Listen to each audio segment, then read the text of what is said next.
I mean, we are fortunate enough as followers of Jesus to have four different accounts for how this amazing Easter Sunday morning went. But of all the accounts, all the different perspectives, all the attempts to say it right, or at least to say it the way that each of those gospel writers wanted to say it, I like John. I like John. In fact, I can think of no one better than John to help us into that wonder of that first Easter morning than John. Because John includes a lot of stuff here in the 20th chapter, a lot of material about the resurrection. He uses a lot, of course, that's found in the other Gospels, but he turns it up a notch, makes it more intense, more personal. So I thought for this Easter Sunday morning, in fact, one of the things that I'm aware of as a preacher is sometimes one of the best things that I can do is just to get out of the way, let the story tell itself. Maybe this is one of those Sundays too. That for me as a preacher, the best thing that I can do is just stand back to retell the story. Well, you know how it begins, right? The story. John begins with Mary Magdalene arriving at the tomb. It's pre-dawn on that Easter Sunday morning. Mary is the first of the witnesses. But of course, as we read in John, she completely misunderstands, misinterprets what it is that she sees. I mean, she discovers that the tomb is empty and jumps to what appears to be the only logical conclusion. Someone in the last act of indignity and hostility has stolen it. They've taken it. They've gone in and they've hauled away the body of her poor deceased friend, Jesus. Now, as horrible as that is to imagine, it actually wasn't all that uncommon back in those days. In fact, it was so big a problem, grave robbery, as it provoked an imperial Roman edict against it. But it happened. So Mary looks into the tomb. She considers all the evidence that she has in front of her, the grave clothes, the empty tomb, and she makes the only conclusion that seems logical to her. Someone has stolen Jesus. Mary gets up immediately and runs to tell Peter and the other disciple, we assume that it is John. And the two men immediately take a running dash towards the graveside and they enter the tomb. You see, evidently Mary herself, it seems, didn't actually go in, just looked in. And these two men found it just as Mary had suggested, that the tomb is indeed empty. But they come to a different conclusion. They come to a different conclusion than Mary. They look in, and what they see is resurrection. Resurrection has occurred. Jesus' body isn't stolen. He is raised. But how did they come to that conclusion? Why did they decide that when Mary hadn't? The Christian author Eugene Peterson, in his book, The Living Resurrection, points out that John focuses upon a really striking and, as it turns out, a very revealing detail. You see, John points out, you may have noticed, that the cloth, the kerchief that was used to cover Jesus' head was rolled up, folded up, but then separate from everything else. His other grave clothes had been folded neatly and put to one side, but the cloth that had covered his head was off by itself, neatly folded by itself, John says. See, John deduces that robbery is out of the question. Grave robbers wouldn't have done that. Grave robbers would not have unwrapped the corpse. They would have hurriedly gone in and dashed out. Maybe some cloth had been left behind, but no, whoever had done this had been careful, respectful. Even if, by some strange perversion, that these grave robbers had done that, it's difficult to imagine them taking the time to neatly fold the head cloth, the head kerchief, and set it aside by itself. The gospel writer John, his mind working with amazing coolness under the emotion of the moment, on the strength of that simple clue, deduces what will later be known and shown to be the truth. Even though no one expected it, he's raised. He's been resurrected from the dead. And John and Peter, believing, leave the tomb. The gospel writer then turns our attention back to Mary after delivering her message to the disciples, which the writer Eugene Peterson calls the message that fired the starting pistol that sent Peter and John running off in their resurrection morning race. She comes back to the tomb, does what she has not done before, still operating though under that mistaken impression that somebody has stolen Jesus. And Mary stands outside the tomb, weeping, distraught, heartbroken. And then she looks. She looks inside the tomb and sees two angels. They ask her for the reason of her weeping. She tells them and turns away. And yet, as she does this, she sees a man whom she assumes to be the gardener. And this gardener asks Mary the very same questions as the angels, and Mary gives him the same response. But then comes that amazing moment, that moment that still catches me every time I read it. He says her name. He speaks to her. Just that one name, Mary. The sound of her name, Mary now sees that the man that she assumed to be the gardener is actually her friend, her Savior, Jesus, and she calls out, Rabboni, meaning teacher. Peterson says that the term Rabboni combines the deep reference for a rabbi, for a teacher, with an affectionate intimacy. Probably something like my dear teacher, my beloved teacher. She sees, she knows, she recognizes, she believes is Jesus, beloved teacher. And while the story of Mary Magdalene and the other disciples at the empty tomb on that first Easter may seem strange to you, I think that in a way it is your story. It's my story too. It's a story that we all belong to and that belongs to us. After all, you and I have come here out of a little bit of mystery, this wonder that we call Easter. And like them, we might not know really exactly what to believe about it all. It seems too amazing, too far-fetched. You and I can often have questions about it, just like they did. One of the amazing things, I think even John's gospel says that after Jesus appears to all the disciples, walks into the room with them, shows them his hands and his feet. They recognize him as the risen Lord. And what does John say? They were all amazed, and some still doubted. Are you kidding me? They see the resurrected Christ, and some still doubted.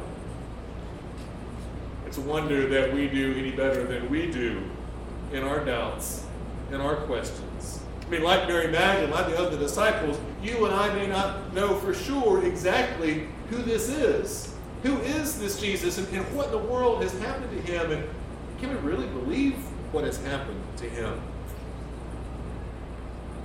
I think John has told this story so wonderfully rich with detail and with passion, told it so artfully in order that it can become our story, your story, my story, a story that belongs to us, a story that we belong to it.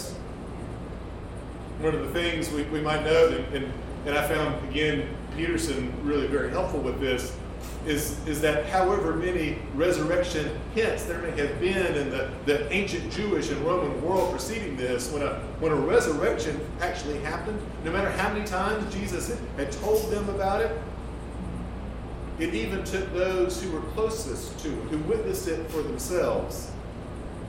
It took them totally by surprise. Whatever happened at the tomb in the darkness before sunrise, it was not in continuity with, it wasn't natural, it wasn't analogous to anything else that they had experienced before, that we had experienced before. This is not the normal cycle of the seasons, winter giving birth to spring and summer and eventually fall. No, this is something odd, something out of the ordinary. Whatever took place on that Easter morning just can't be explained as some sort of psychological event that rose out of the disciples' imagination or some sort of collective hysteria. No, something amazing, mysterious, shocking happened. And no one's ever ready for it. They weren't ready for it. We're not ready for it. No one ever did anything to be prepared for what actually happened this day. At the time, two Jewish religious groups were working most diligently to prepare for the resurrection, the Pharisees and the Essenes. They were expecting something miraculous like this to happen. But then when it did happen, they missed it completely. They were even looking for it, and when it occurred, they were caught off guard. Now, in saying this, I don't want to suggest to you, I don't want you to think that if you just have more biblical or theological education, that resurrection will somehow become easier for you to comprehend. No, study a little bit more, and you'll get it eventually. Now, that won't probably help all that much either. Because what we do have, all that we do have, is the testimony. The story, the testimony, the eyewitness account of those who were there to witness the presence of the resurrected Christ. You see, everybody's an amateur when it comes to making sense out of this Easter resurrection experience. Nobody is an expert in it. Nobody has studied long enough or become learned enough to get it. Nobody has raised to some spiritual height in order to be able to somehow wrap their head around it. No, all of us come unprepared, not ready, surprised, shocked at what this has happened and what takes place. All of this takes all of us by surprise. We can't work our way through it with some sort of human thought or experience. This isn't for us to figure out. It isn't us for us to work out. Instead, it's the opposite. Resurrection is to work its way toward us, out of us, the same way that the risen Christ came to Mary Magdalene at the tomb. This isn't about what we do to resurrection, but what resurrection has done, is doing to us. You know how much we prepare, plan, and train for something that is big and important. I mean, we see it here this morning. We've put the Easter lilies out, and we've prepared for a great Easter Sunday. You know how much we prepare and plan for other things that are big and important. You only get out of something what you put into it, we tell each other. But here is something. Here's a story, an event that does not come out, does not arise out from within us, from our abilities, from our hopes and aspirations. But instead, this is something that comes to us. Unexpected, shocking, strange, wonderful. A gift. A gift that we did not experience or expect, and certainly a gift that we did not expect. Here is something that God does, rather than something that we do, even when we're used to trying to do so much. Note, of course, in particular, that in John's Gospel, in John's story of Easter, it's the marginal people. It's the people on the edge of society, in this particular case, women, who play an important role in perception and response. Although recognized leaders such as Peter and John aren't excluded, it's Mary Magdalene, perhaps the most marginal of any of those close followers of Jesus, who is the chief resurrection witness and the only person to appear in all 4 gospel accounts. You know, in those days, you couldn't take the word of a woman in court. You had to have some sort of corroboration.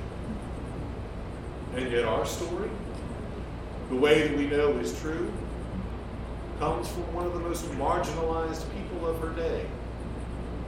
And we know it's true. We trust her word. Now, the only thing we know for sure about Mary Magdalene before she joined Jesus is that she was possessed by 7 devils, had been delivered from them. 7 devils, these 7 demons could refer to an extreme form of mental illness or something spiritual happening with her. And coupled with that, with being a woman in that kind of patriarchal society, again, this put Mary Magdalene out on the edge, out on the margin. And that makes her story, our reception of it, all that much more impressive. I mean, you and I know what sort of credit we give to celebrity endorsements, right? If you have a product or a cause, if you can get somebody famous to talk about it, then you're in. A basketball player, a famous movie star, some sort of celebrity endorsement, and everybody will believe you. Put it on television, of course, and suddenly there is great legitimacy. Prominent people at the top are frequently asked about their opinions about events because we expect that. We expect people like them to give some confirmation. We base our belief of truth on things and our belief of truth about what they say. But Jesus, God, turns this around. Takes someone who is far from a celebrity, is about as far from celebrity status as you can get, and puts Mary Magdalene front and center. And when John tells that story, tells her story, it seems to suggest to you and me that if we really want to believe this, if we really want to understand and know the truth about resurrection, we've got to hear it from somebody on the margins. Somebody we may not normally listen to. Somebody like Mary Magdalene. And thus, Mary and her story can become then your story, my story. Even if we feel like we're out of the margins, distant from others, separated, the least of these perhaps at times, because it's out of those margins, out from the past, this gospel word, this great word of resurrection comes. See, the risen Jesus doesn't wait for us, for you and me to make sense of him, to somehow understand him. No, he's just coming straight at us. He calls to you, to me by name. He gives you that little glimpse, that experience, that assurance, that you too can join in that telling that story. You too and I can join in that Easter chorus. He is risen. Amen. He is risen indeed. He is risen. He is risen indeed. He is risen. He is risen indeed. Hallelujah.